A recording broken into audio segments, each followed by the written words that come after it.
Shalom, peuple de Dieu. L'Église du Dieu vivant au Congo ne cesse de vous donner les pains quotidiens. Pour aujourd'hui, nous avons encore quelque chose à vous exhorter sur base de la parole de Dieu. J'aimerais que nous lisions dans 1 Pierre au chapitre 4,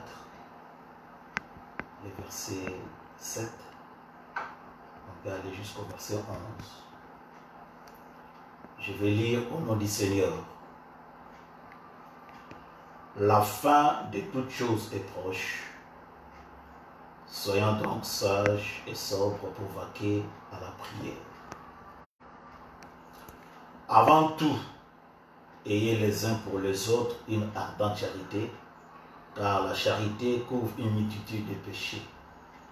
Exercez l'hospitalité les uns les autres sans murmure. Comme des bons dispensateurs des diverses grâces de Dieu, que chacun de vous mette au service des autres les dons qu'il a reçus.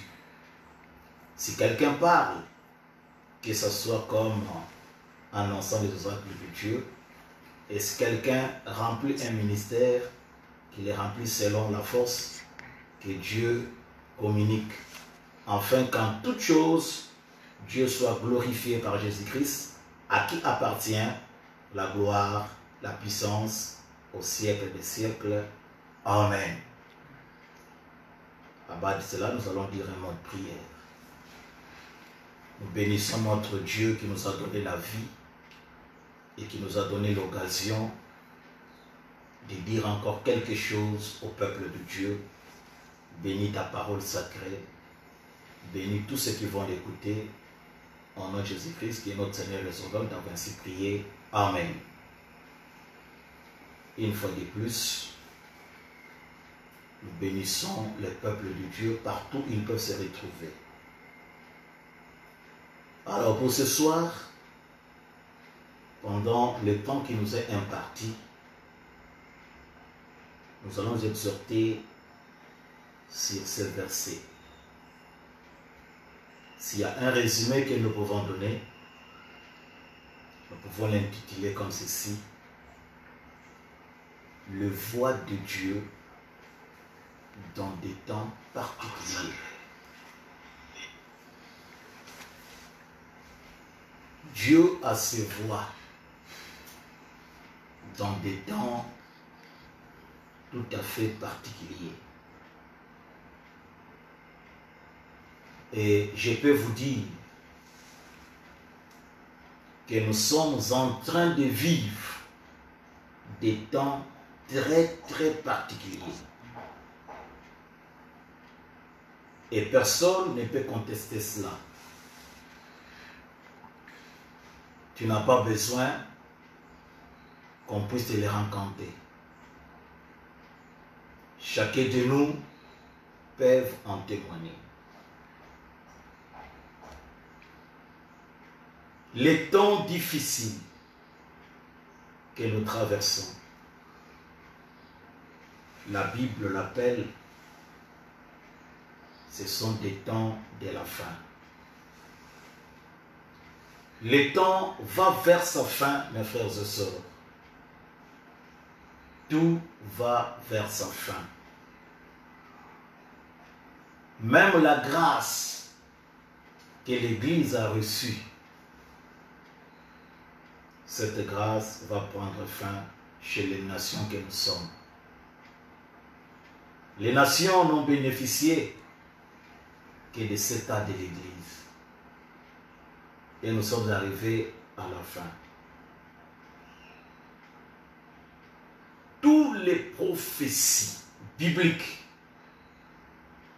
vont vers son accomplissement réel.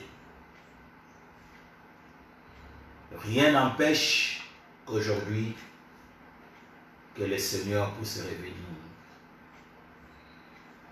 Remarquez, mes frères et sœurs, l'apôtre Pierre, déjà à 100 ans, il a annoncé quelque chose de très fort, dont aujourd'hui nous pouvons réellement connaître sa signification.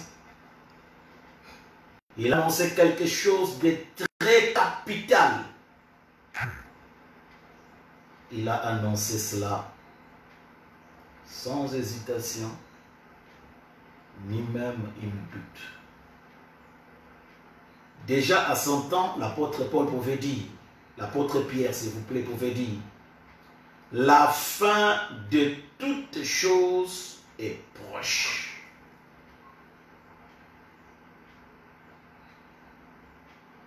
Il annonçait la fin. Et cette fin peut être une bénédiction pour les autres et une malédiction pour les autres. Cela dépendra, ou cela dépend de la position que chacun peut prendre par rapport à la parole de Dieu. Ça peut être une bénédiction si vous alignez avec la parole. Ça pourra aussi être une malédiction si vous amputez avec la parole de Dieu. Je disais que nous sommes en train de vivre des temps tellement particuliers. Alors, il y a que quelques questions que nous allons nous poser.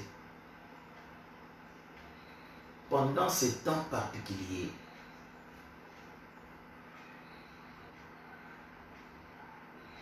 comment peut-on trouver Dieu? Parce que c'est seulement lui qui peut nous aider. Et pendant ces temps particuliers, comment Dieu agit-il? Les temps sont réellement particuliers. Comment pourrons arriver à ces dieux-là? Que faire pour être sauvés de ces grands temps particuliers ou du danger qui nous guette? Comprenez que chaque fois les temps sont particuliers, il y a aussi des événements particuliers qui arrivent. Notre Seigneur Jésus, il est né aussi dans des temps particuliers. Pourquoi? Parce qu'il devrait mettre fin à une dispensation. Il y avait un ancien système. Les gens devaient sortir du judaïsme pour aller dans le christianisme. Et pendant qu'il est né, la terre était secouée.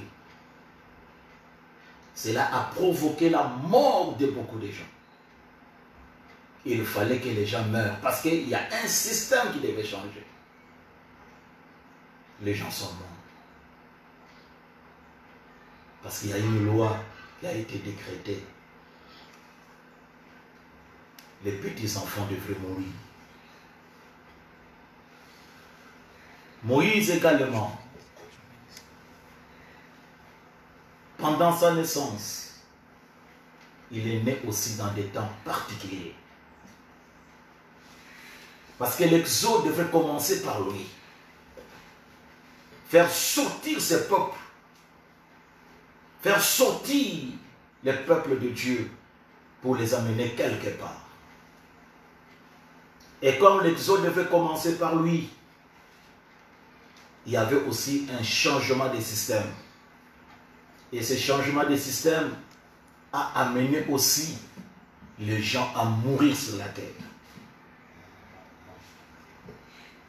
La fin de toutes choses est proche, mes frères et sœurs.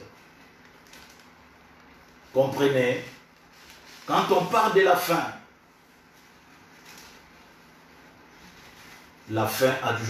a été toujours quelque chose de particulier. Car cela va détruire toutes choses. La fin devez apporter quelque chose de vous. C'est-à-dire, il y a eu des fins, des choses. Mais la fin dont l'apôtre Pierre nous parle ici, là, il n'hésite pas. Il dit la fin de toutes choses est proche.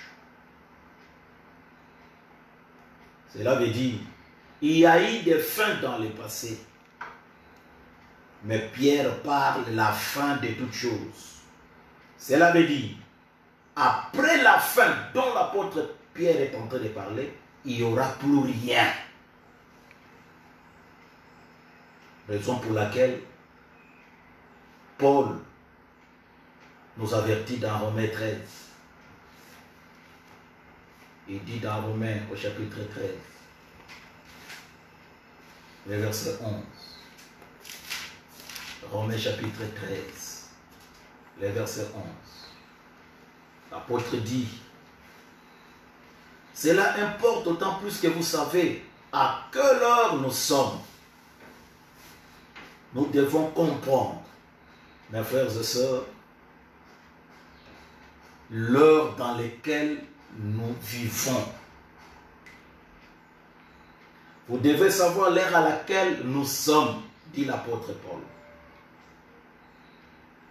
Si nous ne discernons pas, si nous ne comprenons pas l'ère à laquelle nous sommes, nous resterons indifférents à la parole de Dieu.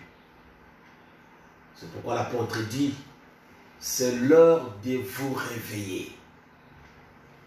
On ne peut que réveiller celui qui dort. C'est l'heure de vous réveiller en fin du sommeil, car maintenant, le salut est plus près de nous que lorsque nous avons cru. Cela veut dire, nous ne reculons pas, mais nous avançons. La nuit est avancée. Quand la Bible parle de la nuit, la Bible parle du péché. Le péché a été accru, à tel point que le péché est officialisé, accepté. Même l'Église a accepté le péché. Le jour approche. Le jour, c'est ce qui va amener le retour du Seigneur. L'apôtre Paul nous avertit. Il nous dit que la nuit est avancée, le jour approche. Cela nous amène à nous réveiller. À nous réveiller. Dans la Bible, on nous parle des fins. Il y a eu des fins. Mais cette fois-ci, l'apôtre nous parle des fins de toutes choses. Si je peux me permettre de vous parler d'un premier fin. C'est dans Genèse au chapitre 6. Là-bas, on nous parle de la fin. Mais l'apôtre Pierre nous dit, ce n'est pas comme ce qui s'est passé avant. Dans Genèse 6, la Bible dit,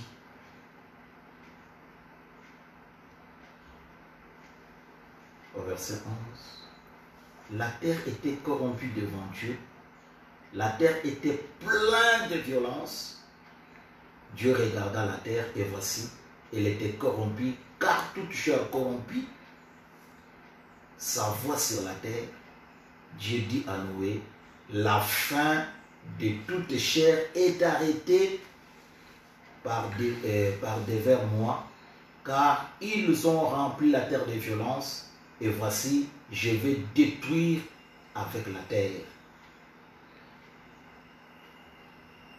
Dieu avait pris la résolution. Ça aussi, on nous parle de la fin. Je vous disais que la fin que l'apôtre Pierre annonce,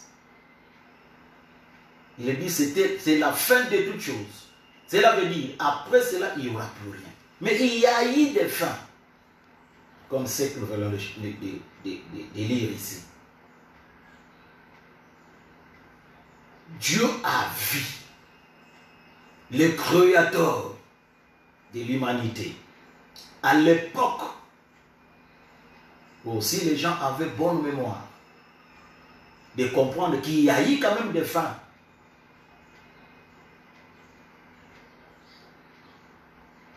Les gens aujourd'hui s'inquiètent pour la maladie. Mais la plus grave maladie, c'est le péché. Il y a eu la fin. La Bible dit que la terre était corrompue devant Dieu. Qu'est-ce qui amène la fin? C'est la corruption. La terre était pleine de violence. Et qu'est-ce qui amène la violence?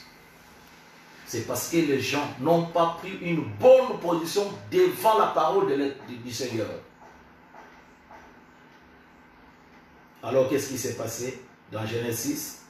Si nous commençons au verset 1, la Bible dit que lorsque les hommes eurent commencé à se multiplier sur la face de la terre,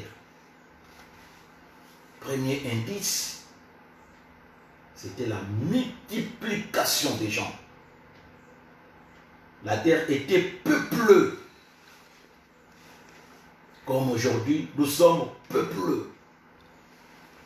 Et que les filles, leurs filles nées, les fils de Dieu, virent que les filles des hommes étaient belles, ils les prirent pour femmes parmi toutes celles qu'ils choisissaient. La beauté de la femme, l'union libre, la méchanceté des gens, la cruauté des gens, la violence dont la Bible parle, la corruption. Ce sont des éléments qui sont accumulés à tel point que le Seigneur, si nous allons au verset 5, l'Éternel vit que la méchanceté des hommes était grande sur la terre et que toutes leurs pensées de leur cœur se portaient chaque jour uniquement vers le mal. L'Éternel s'est repenti d'avoir fait l'homme sur la terre. Il fut affligé en son cœur. Le Créateur de l'humanité, le Dieu Tout-Puissant qui a créé l'homme. Mais quand tu l'as regardé, les indices sur lesquels il ne pouvait plus maintenir encore l'homme sur la terre.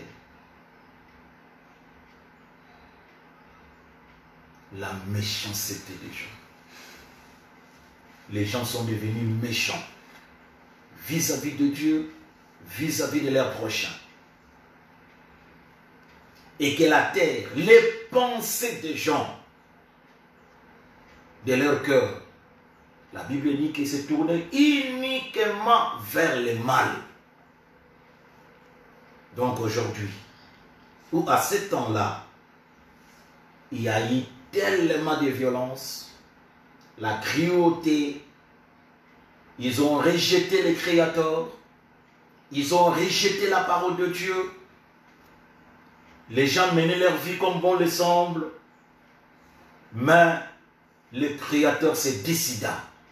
Et il a dit, je vais mettre fin à l'homme que j'ai créé. C'était la première fin. Et à cette époque, je m'excuse, c'était des temps tout à fait particuliers. Dieu avait pris la décision. Est-ce que les gens de cette époque, ils pouvaient quand même comprendre que la colère de Dieu planait sur eux? Certainement, ils étaient ignorants parce qu'ils ne trouvaient aucun intérêt sur la parole de Dieu. Les gens pensaient que prier, c'est le passe-temps. Les gens pensaient que prier, c'est pour les pauvres. Les gens pensaient que prier, c'est pour les gens qui sont des basses sociétés.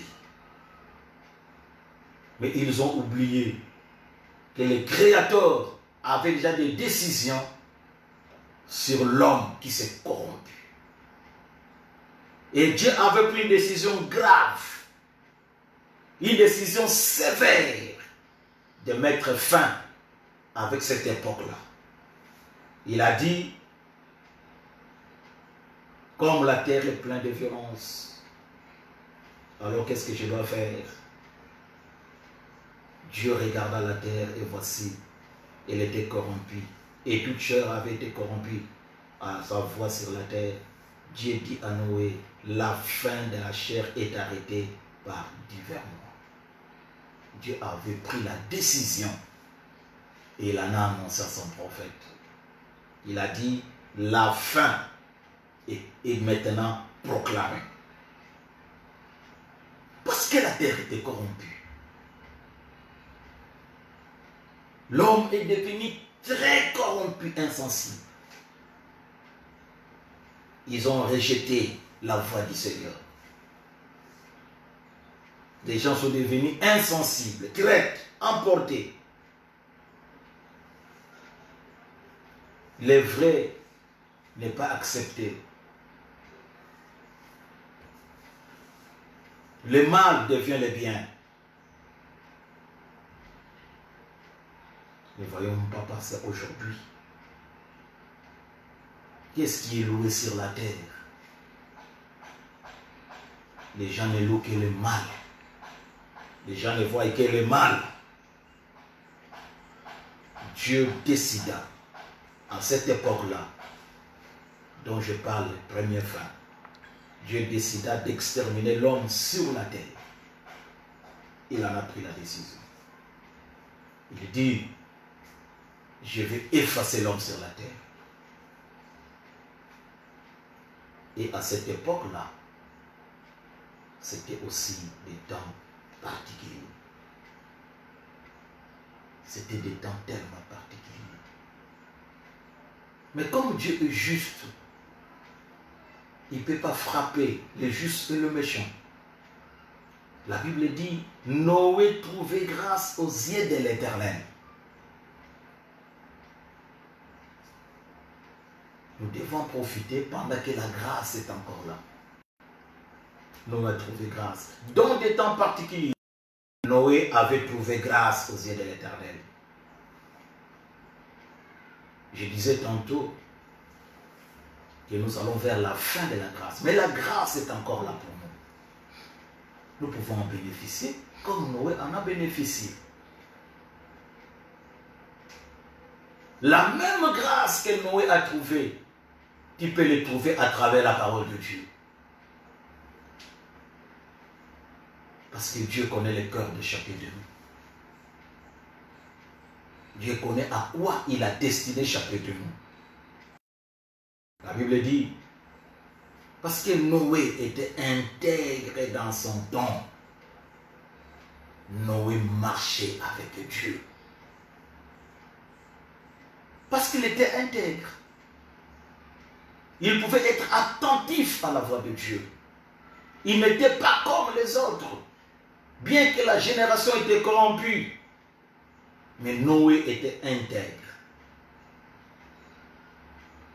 C'était des temps tout à fait particuliers, mon frère et soeur.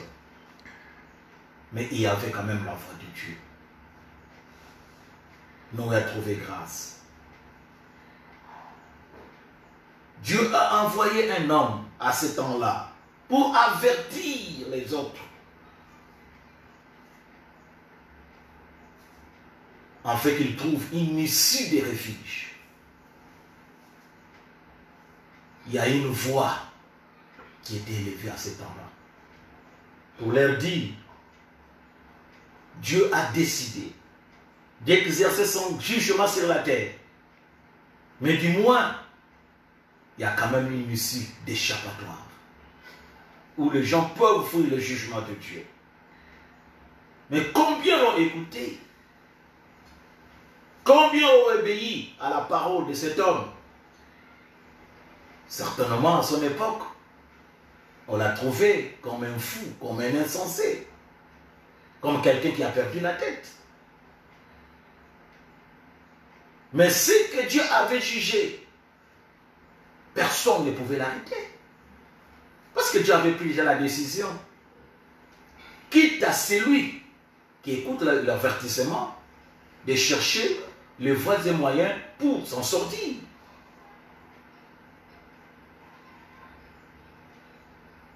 Personne ne pouvait arrêter ce que Dieu avait décidé. Et il est obligé de le faire. Parce qu'il n'a pas trouvé un cœur de repentance pour cette génération pervertie, corrompue.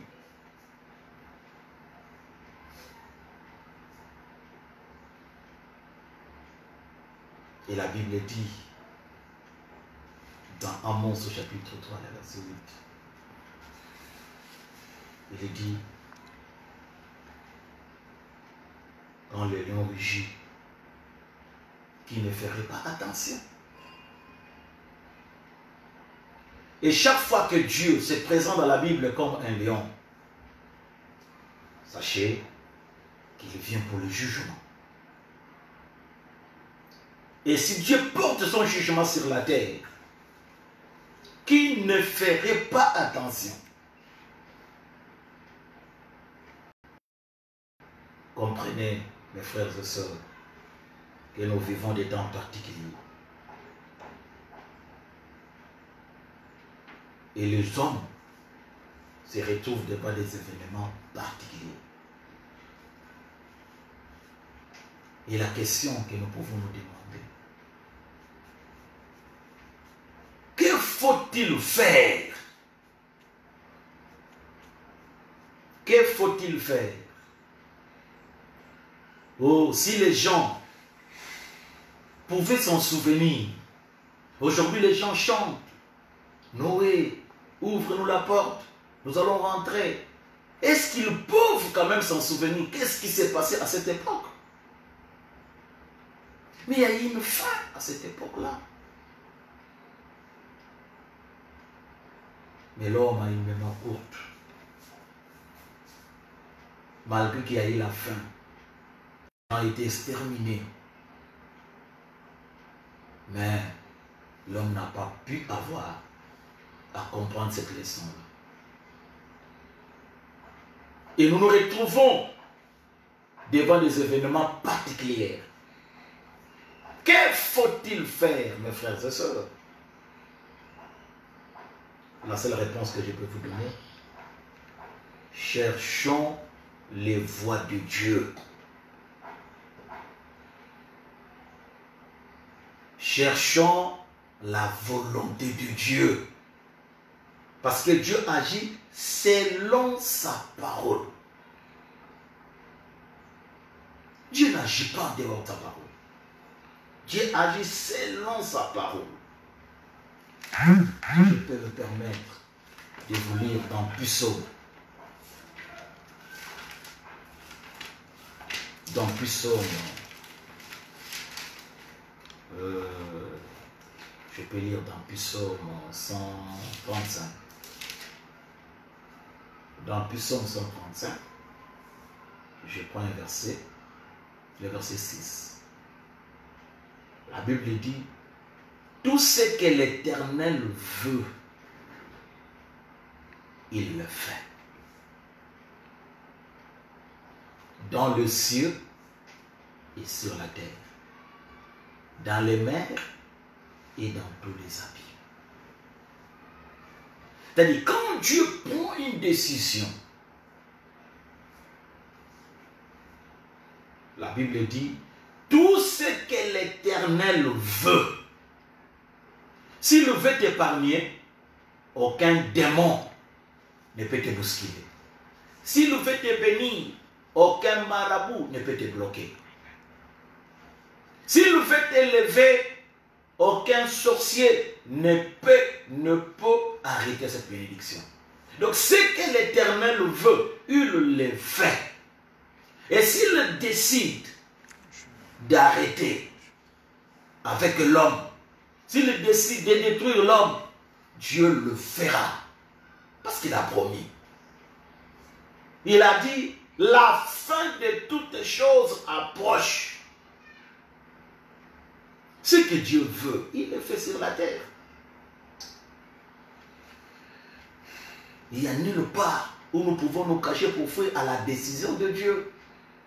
Que ce soit sur la terre, que ce soit au ciel, que ce soit dans la mer, que ce soit dans l'abîme, ce que Dieu veut, il le fait.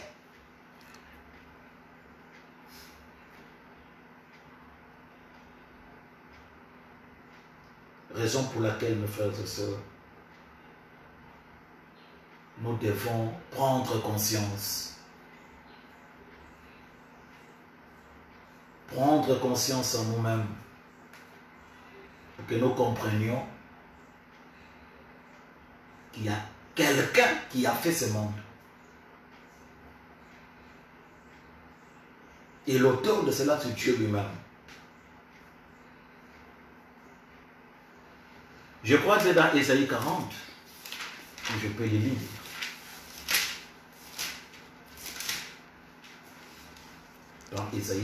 Dans Ésaïe 14, pardon. Je crois que c'est Ésaïe 14,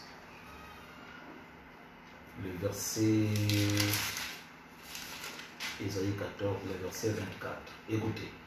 L'Éternel des armées l'a juré en disant, oui, ce que j'ai décidé arrivera, ce que j'ai résolu s'accomplira.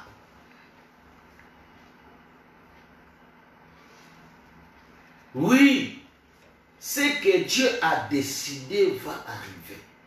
Et comme il a parlé par la bouche de ses serviteurs, il a parlé par le canal de Pierre. Et Pierre nous annonce que la fin de toutes choses arrive. Moi, je peux dire, oui, ce que Dieu a décidé, ça arrivera. La fin arrivera. Mais il n'y a pas que la fin. L'enlèvement que nous attendons arrivera.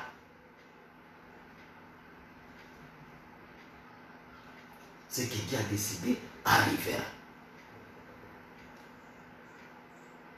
Et remarquez ceci, mes frères et sœurs.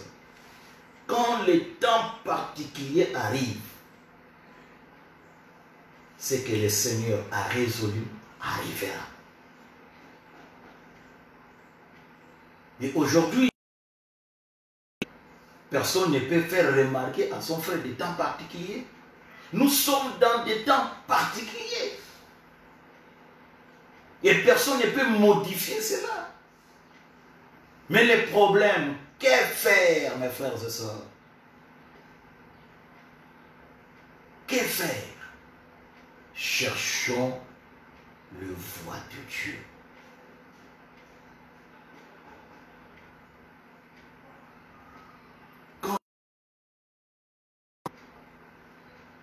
C'était dans des temps particuliers. Et Dieu l'a fait à travers ses serviteurs, le prophète. La Bible dit, Dieu avertit son peuple par ses envoyés, par ses prophètes. Comprenez, mes frères et sœurs, que nous sommes dans des temps particuliers. Et Dieu n'a jamais changé sa manière de faire. Dieu suit sa parole. Dieu a ses principes. La Bible dit en Amos 3:7, il ne fait rien sans révéler ses secrets à ses serviteurs, les prophètes. Si hier, il a révélé son secret à Noé, aujourd'hui, ça ne sera que la même chose. Remarquez, la première fin, c'était des temps particuliers. Il y avait aussi des choses particulières. Et Dieu avait annoncé la fin de toute chair. Mais pendant ce temps-là, l'homme s'est multiplié. Il n'y avait aucune différence. Mais Dieu a décidé de tout exterminer sans pitié. Pourquoi? C'était à cause du mal, à cause des compromis, à cause des mélanges terribles les fils de Dieu, les filles de Dieu sont rentrés dans les compromis, de mélanges terribles.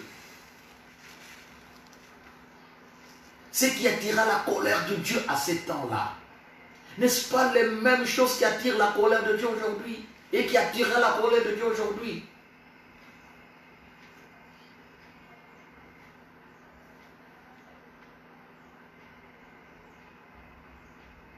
Les gens acceptent tout système, même ce qui est anti-parole. Et pourtant notre Dieu n'aime pas les mélanges.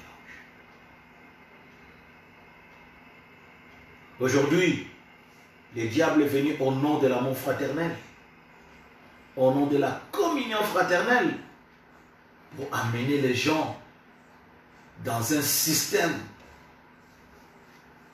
pour que les gens perdent leur foi. On nous parle de l'unité. Mais quelle unité? L'unité, c'est autour de la parole de Dieu, pas autour d'autre chose. La vraie unité, c'est autour de la parole de Dieu. Toute union qui est contraire à la parole de Dieu n'amène qu'au compromis, n'amène qu'au désastre. Et les gens, peut-être ils perdent de vue là-dessus. Les gens ne comprennent pas ce qui se passe aujourd'hui. Et les voix de Dieu, vous ne trouverez que dans la parole de Dieu. À ce temps-là, Noé, prophète de Dieu, ceux qui l'ont accepté, ceux qui ont cru à sa parole, ils ont été sauvés. Mais combien étaient-ils sauvés à ce temps-là? Combien ont-ils cru à ces messagers, à cet homme de Dieu qui a trouvé grâce devant Dieu dans des temps particuliers? Combien à ce temps-là? Le nombre est tellement aberrant. C'était 8 personnes. Mais la terre était peuplée. La Bible rend témoignage que les gens s'est multipliés. Mais les gens n'ont pas prêté attention à la voix de Dieu dans des temps particuliers. C'est la même chose au temps de l'autre. La même chose est arrivée au temps de l'autre. Les gens n'ont pas prêté attention au temps particulier. Et les gens voulaient encore se plonger dans le mal.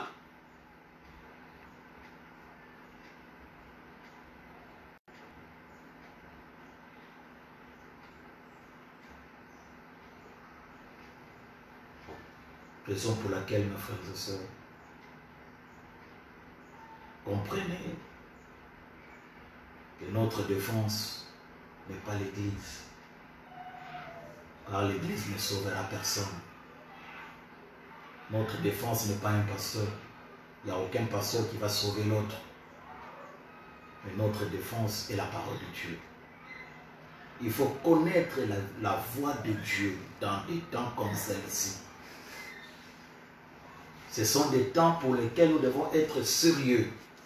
Parce que Jésus vient bientôt.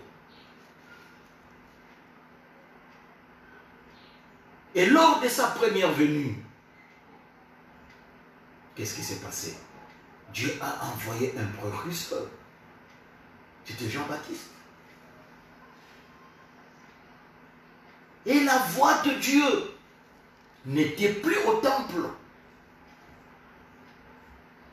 Pour recevoir Jésus, ne restez pas dans le temple. La voix de Dieu, c'était plus au temple. La parole de Dieu était avec Jean-Baptiste. Et Jean-Baptiste n'était pas dans le temple, mais il était au désert.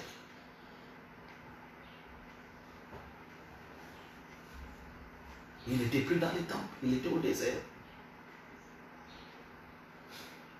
La fin est proche. cela était prophétisé.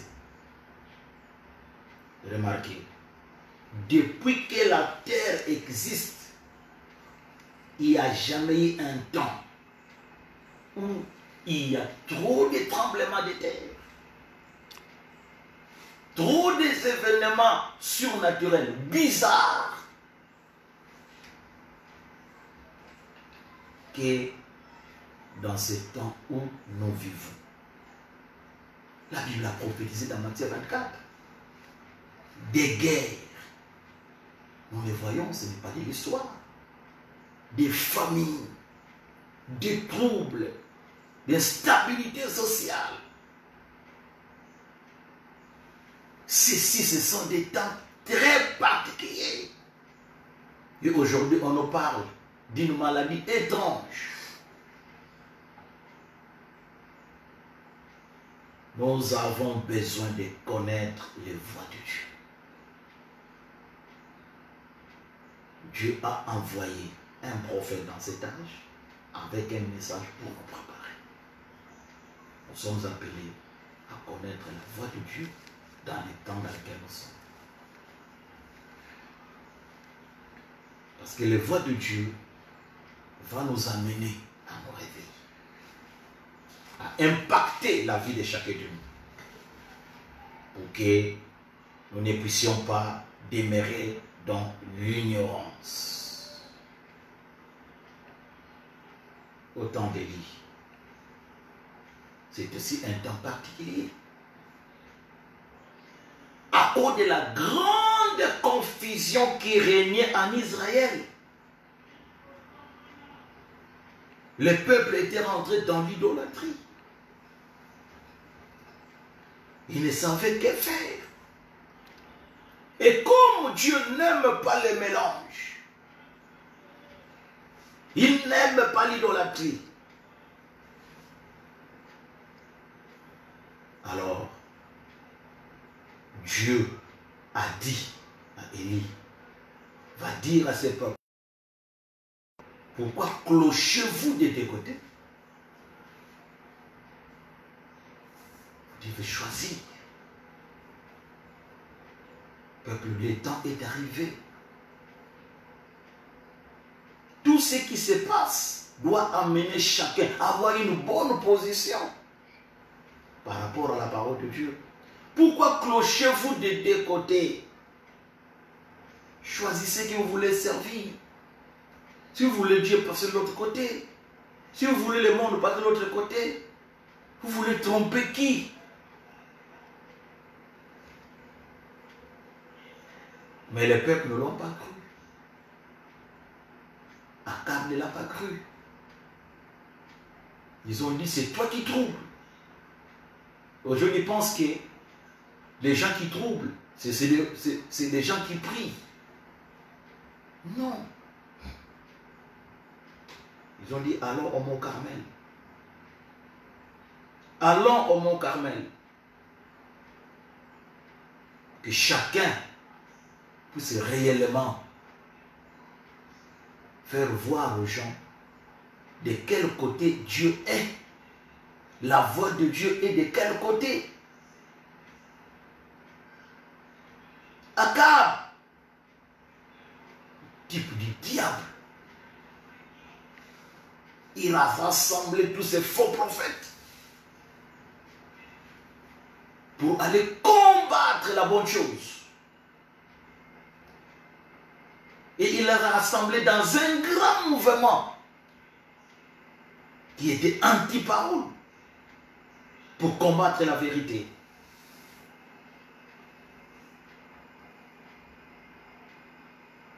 Et quand ils sont arrivés, Dieu a manifesté de quel côté il était. La voix de Dieu, vous devez savoir les temps dans lesquels nous sommes. La voix de Dieu était avec Élie.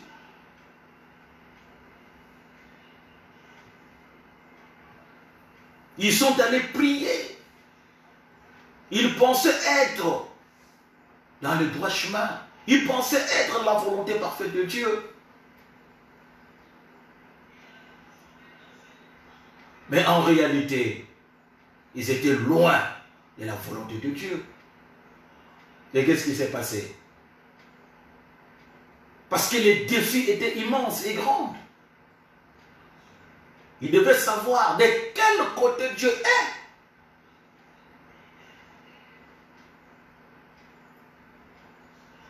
Nous avons besoin d'un Dieu qui va répondre par le feu.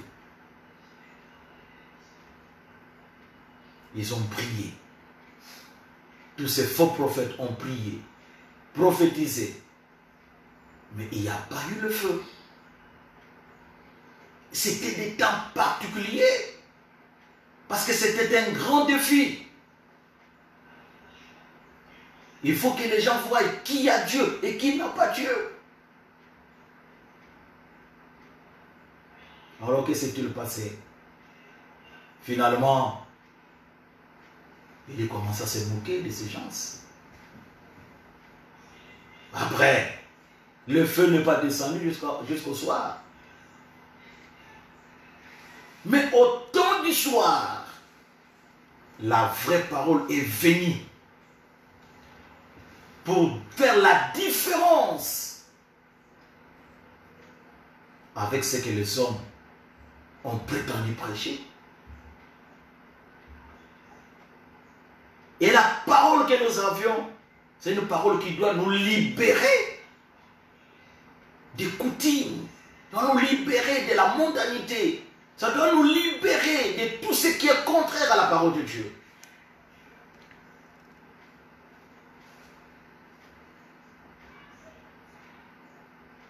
Nous sommes appelés, mes frères et sœurs, à faire notre choix par rapport à la parole de Dieu.